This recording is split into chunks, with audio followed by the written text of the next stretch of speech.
আমি না বললে এই কাগজ তোমার পাবার কথা না। আচ্ছা, আমি কি সারা বুড়ো হয়ে মরছি? বয়স কত হয়েছিল? 2-4টা বাচ্চা কাচ্চা হয়েছিল তোমার আমার? হাসি পেয়ে যাচ্ছে লিখতে বসে। জীবনে ভাবি নাই মরার আগে কোনোদিন এইসব ঢং করে মরা লাগবে। তো কেমন কাটে দিনকাল? সব ঠিকঠাক? এখন আমি নাই, আমার পাপ নাই, সুখ আছে। সুখ সুখ কি জানো? পাখি। শালার পাখিদের আবার রীতিনীতি অন্য জাতের। তুমি যেই পাখির খাঁচায় পুষতে চাইবা ওই শালা জীবনেও আপন হবে না। সুযোগ পাইলেই উড়াল মারবে, ফিরেও তাকাবে না। সহজ না ম্যাডাম, আপনার জীবন খুব কঠিন হবে। আপনি আইনজীবী হবেন, হন। তাই বলে আমার মতন জয়ামিদের বিপক্ষে হইলেন না। এক জয়ামিদের বিপক্ষে গেলেন, আপনি তার হয়ে গেলেন।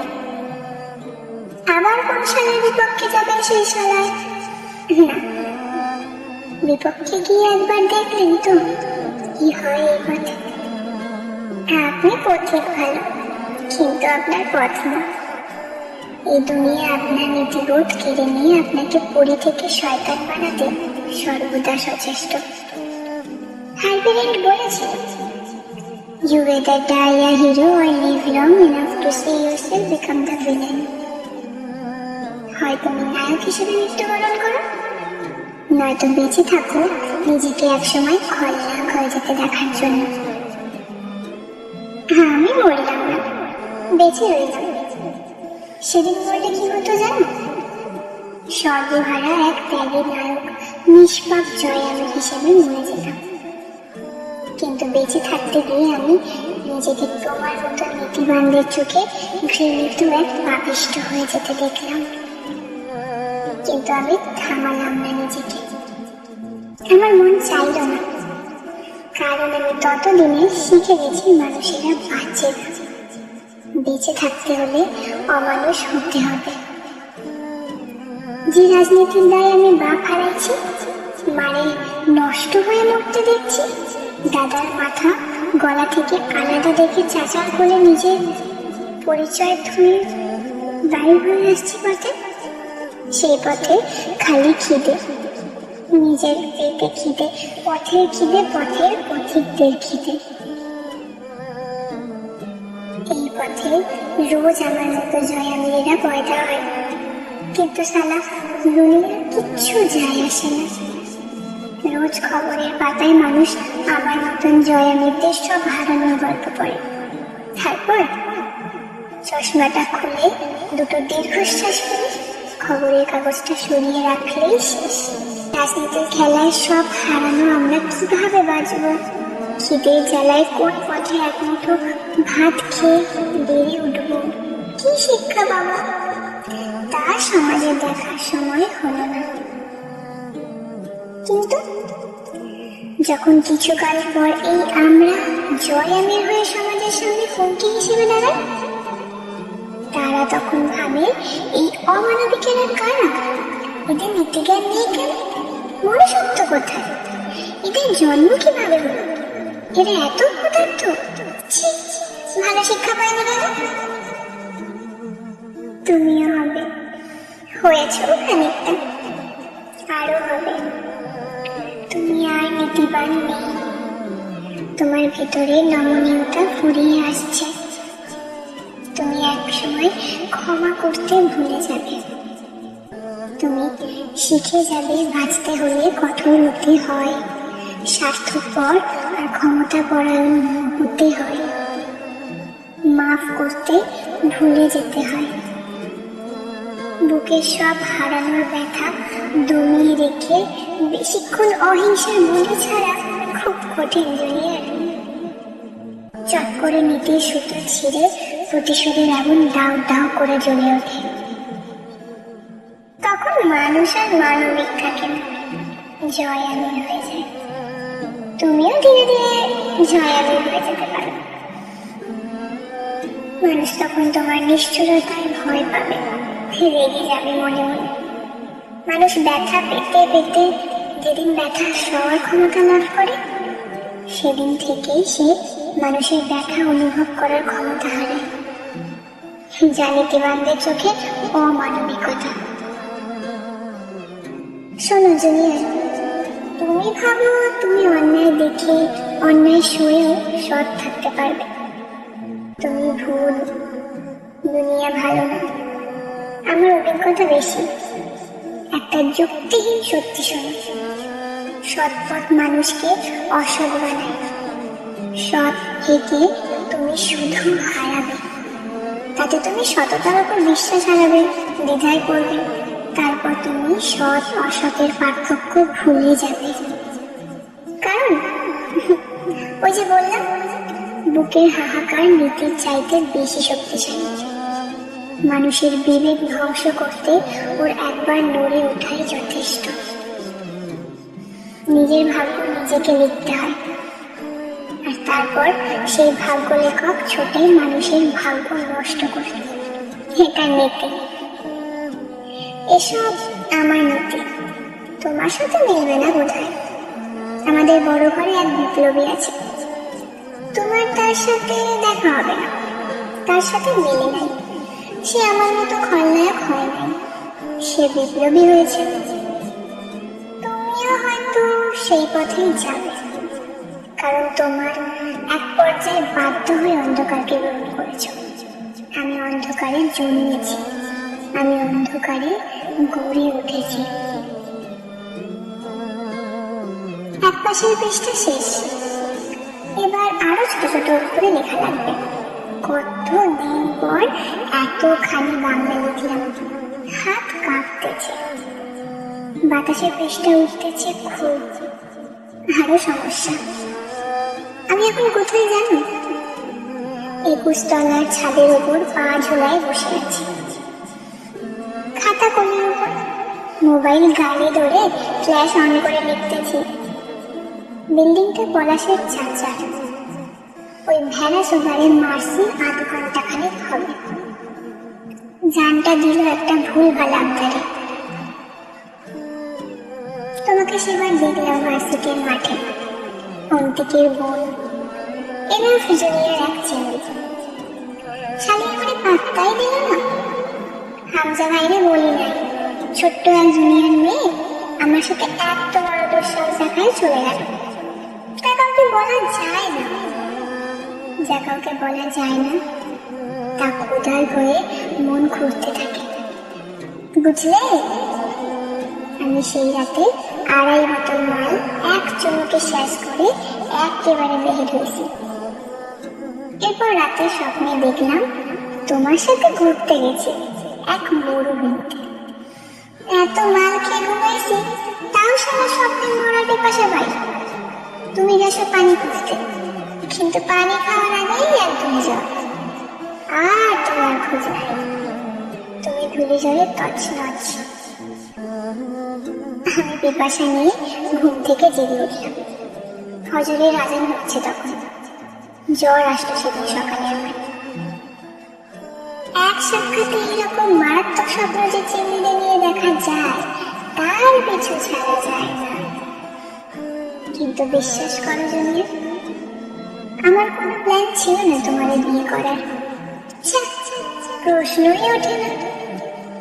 আমার বিয়ে করার কথাই ছিল না, অন্তত তোমার মতো সাদা পায়গারে।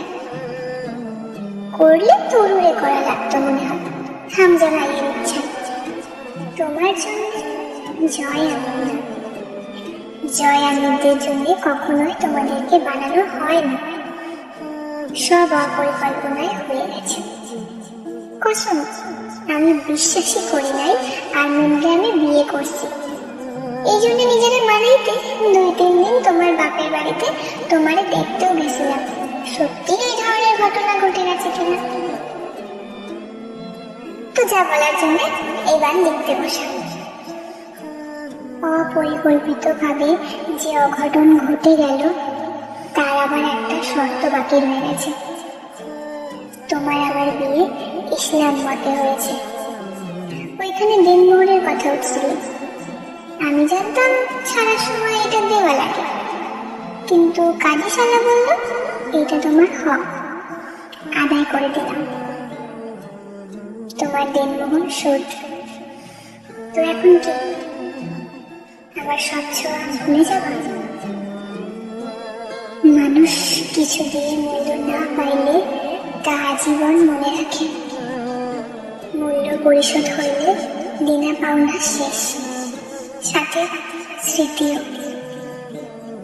না, তুমি নিজেদের বিক্রি করো নাই, আবার কোনোদিন আমার নামেও করবা না, এইটা নিশ্চিত। চাইলাম না তোমারে, যাও। তোমারে চাইলে ওইটা আরেক পাপ। কম নাই আমার পাপ জীবনে, আরেকটা বাড়ালাম না, তাতে কি হবে? তোমারে চাইলে আমার পাপে ভাটা পড়ার প্রবল সম্ভাবনা। পাপ আমি ছাড়ব না, তোমারে আমি চাইব। তোমার বাপের জমি বিক্রি করা 12 লক্ষ টাকা আমার অ্যাকাউন্টে থাকলো, আর যা ঋণ ছিল তোমার আব্বার, ওইটা আমি শোধ করে দিছি। দেনমোহর ধরো 2 লাখ বেশি দিলাম।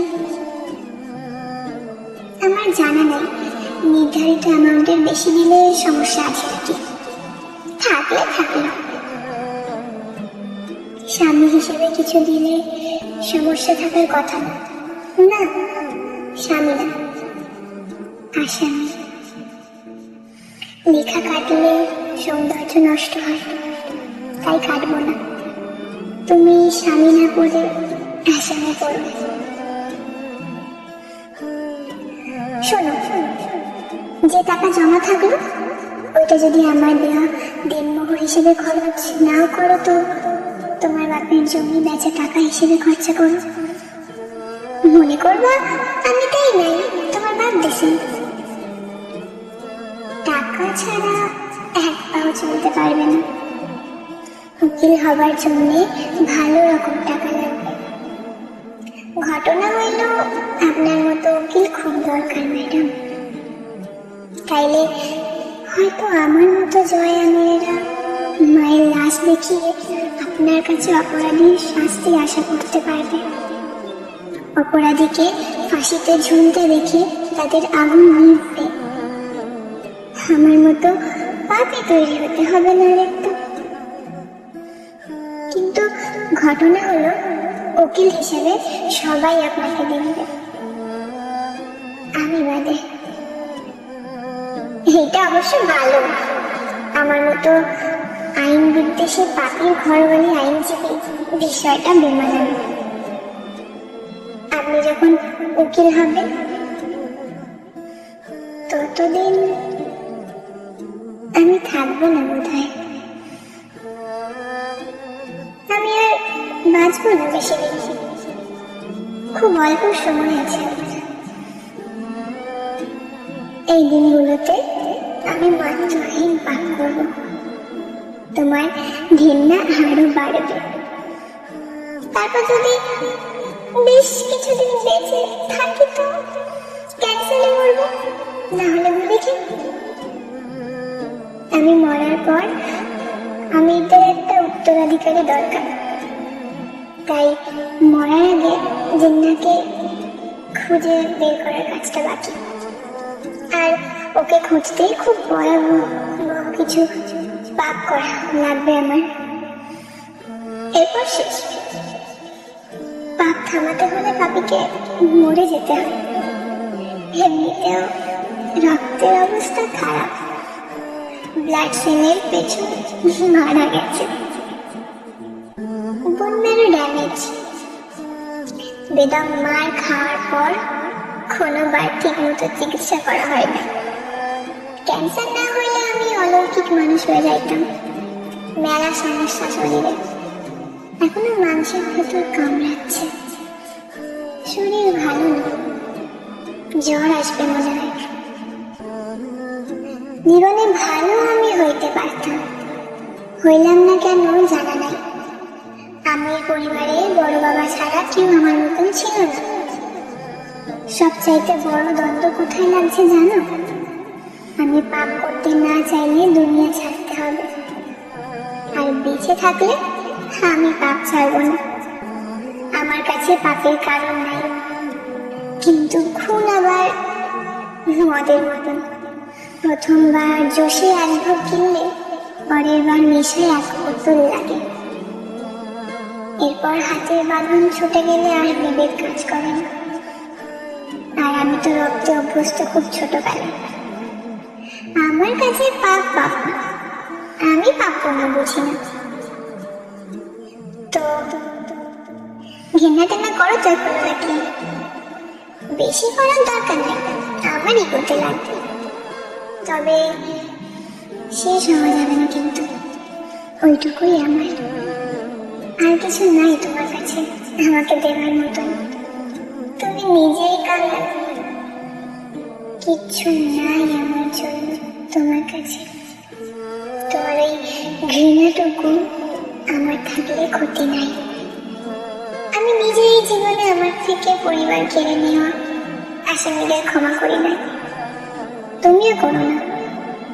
এইখানে আমার তোমার নীতির মিল থাক। পৃষ্ঠা শেষের দিকে হাতও কাঁপতেছে খুব। এই কাগজ যখন পাবে তুমি, আমি তখন বহু দূর। এই পাপের জন্মে আর দেখা হবে না তোমার সাথে। তোমার চোখে ঘেন্না দেখার সুযোগটুকু হারিয়ে আমি পালাবো। আমার তীর্থযাত্রা খুব সামনে। এখন একটা গান মনে পড়তেছে।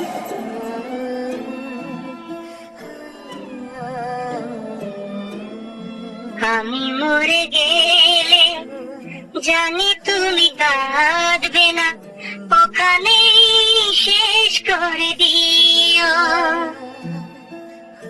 চাইব না কিছুই তোমার, শুধু মনে রেখো কোনো একদিন ভালোবেসেছিলাম তোমার। পৃষ্ঠা শেষ, আর এক লাইন লেখা যাবে। তো বিদায় আমার পাপী জীবনের অনাকাঙ্ক্ষিত মেহমান, আমার ঘরের দুশ্মন। জয় বাংলা।